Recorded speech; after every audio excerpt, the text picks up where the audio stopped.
Estamos viviendo en un tiempo incierto, pero Dios ha dado luz al mundo en su profecía. Prepárate para escuchar el programa Historias Proféticas del Mundo con Álvaro de la Cruz.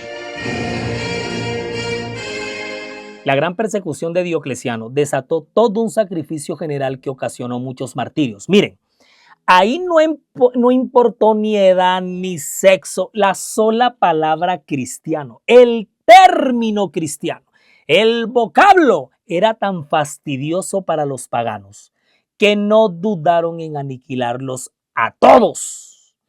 Cantidades y cantidades de casas fueron incendiadas y familias cristianas enteritas, murieron en medio de las arrasadoras llamas. A otros les amarraron a piedras en el cuello y atados, juntos todos fueron llevados al mar, lanzados al mar. La persecución se regó por todas las provincias romanas, pero principalmente en el oriente. Y como se va a prolongar por 10 años, imagínense, hasta el 313, es imposible determinar el número aproximado, siquiera aproximado, de mártires.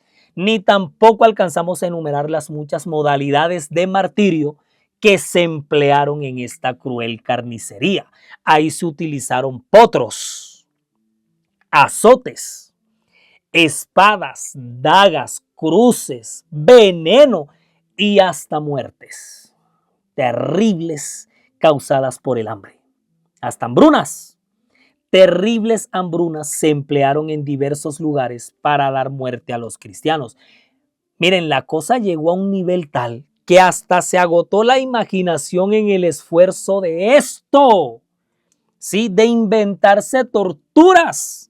La imaginación no daba, y ahora qué nos inventamos, para torturar y aniquilar a los seguidores de Cristo. ¿Cómo la vieron?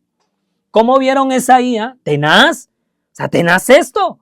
A los cristianos durante esta persecución se les hacía todo lo posible para hacerles la vida miserable. A muchos se les cortaban las orejas, las narices, se les sacaba un ojo, se les amputaba algún o algunos de sus miembros mediante terribles torturas. Se les quemaba la carne en sitios públicos con hierros candentes.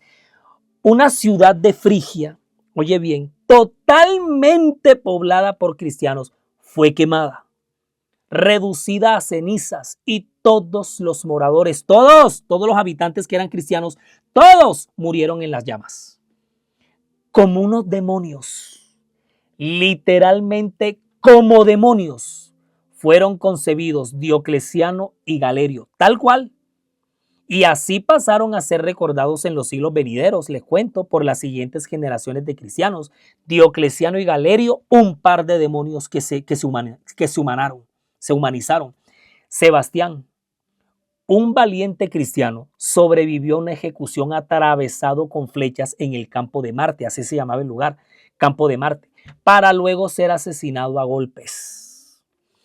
Un pagano romano de nombre Hilas, con H e Y, Hilas, descubrió que su hijo Vito se había convertido al cristianismo gracias a la labor de la nodriza que él mismo como papá le había puesto para que lo criara. Hilas intentó por todos los medios convertir de nuevo a Vito en pagano, pero ningún esfuerzo funcionó. Y finalmente, ¿saben lo que hizo este padre desalmado? Entregó a su propio hijo Vito como sacrificio en una ceremonia pagana en honor a los ídolos de Roma.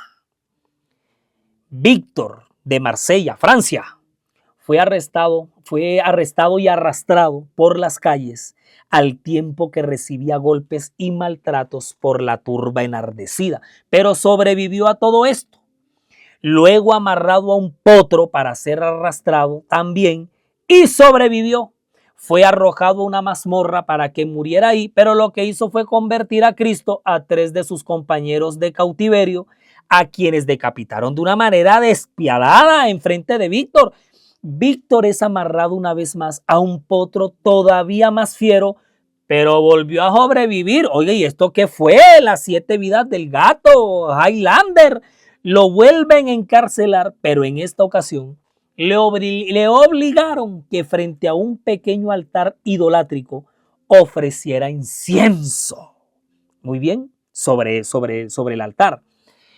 Pero ya harto estresado por tanto maltrato, por tanta humillación y por burlas a su fe, Víctor se levanta valientemente y con una patada voladora certera derribó el altar y el ídolo romano también lo derribó, consiguiendo así que ordenaran que su pie, ese mismo con el que había golpeado y derribado el altar y al ídolo, fuera inmediatamente amputado. En el acto, y no satisfechos con esto, Víctor fue echado a un molino donde finalmente murió horriblemente destrozado. El casi que invencible Víctor terminó así su paso por esta vida, firme en su fe. En Tarso son atravesados a espada Taraco, Probo y Andrónico. Esto ocurrió en el anfiteatro Romano de Palestina, porque así se llamaba este mártir. Mira, se llamaba Romano. ¿Qué tal? Quien era diácono de la iglesia de Cesarea fue flagelado, torturado, desgarrado, hasta los dientes se los volaron a golpes. El cabello se lo arrancaron de la raíz. O sea, la cosa más espantosa, lo terminan matando, estrangulándolo. El mismo Diocleciano, el emperador, mandó a ejecutar a Susana, la sobrina de Cayo, el obispo de Roma, porque la muchacha no se quiso casar con un familiar de él, con un familiar cercano a Diocleciano. Por esta razón, la mandó a decapitar. Mucho osado este tipo, oiga, muy pasado. La persecución ardía a su máxima expresión. Desde el 303 hasta el 313, la Iglesia de Cristo derrama su sangre inocente y fiel en la más espantosa persecución. 10 años de literal horror.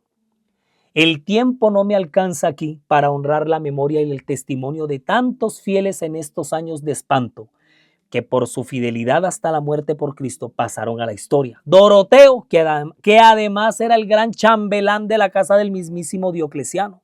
Pedro el eunuco fue puesto sobre una parrilla y asado a fuego lento hasta que este pobre agonizó. Cipriano y Justina, Eulalia, una dama española de familia cristiana, Valerio y Vicente, españoles también, a Saturnino, sacerdote de Albitinia, una ciudad de África. Además de ser torturado, fue echado en una cárcel en donde lo dejaron morir literalmente de hambre. Sus hijos corrieron con la misma suerte. ¿De quiénes más les hablo, por favor? Dativas, Telico, Victoria, las 3 hermanas de Tesalónica, Agrape, Quionia e Irene, Agato, Marcelino, etcétera, etcétera, etcétera. Todos estos fieles y muchísimos más cayeron de una manera indignante durante los años de esta gran persecución. Tras unos terribles y tormentosos sufrimientos, unos insoportables dolores, postrado en una cama, quejándose y retorciéndose hasta más no poder, en los primeros días del mes de mayo del 311, murió Galerio, el impío Galerio. Y según lo describe el respetado historiador Eusebio de Cesarea, Galerio falleció a causa de una terrible y espantosa enfermedad. Pudo ser un cáncer colorectal o hasta una gangrena, mientras que Diocleciano, luego de su retiro, permaneció 3 años en su palacio sembrando coles dedicado a sus jardines. Vivía atormentado día y noche, viendo cómo su proyecto de tetrarquía literal y lentamente fracasaba. Achacado y enfermo, sumido en la más profunda depresión, Diocleciano murió el 3 de diciembre del 311. Dicen las malas lenguas que se suicidó. Tras años de guerra entre sus sucesores, Constantino, hijo de Constancio, reunificó el imperio tras la batalla del puente de Milvio al siguiente año, en el 312. Constantino gobernaría desde una ciudad que un día llevaría su nombre, Constantinopla. Y en un acto que habría hecho dar alaridos a Diocleciano, Constantino le dio al cristianismo el reconocimiento que merecía, que siempre mereció y que siempre merecerá. El mismo futuro emperador Constantino terminará convirtiéndose en cristiano y proclamará en un decreto histórico al cristianismo como la religión oficial del Imperio Romano.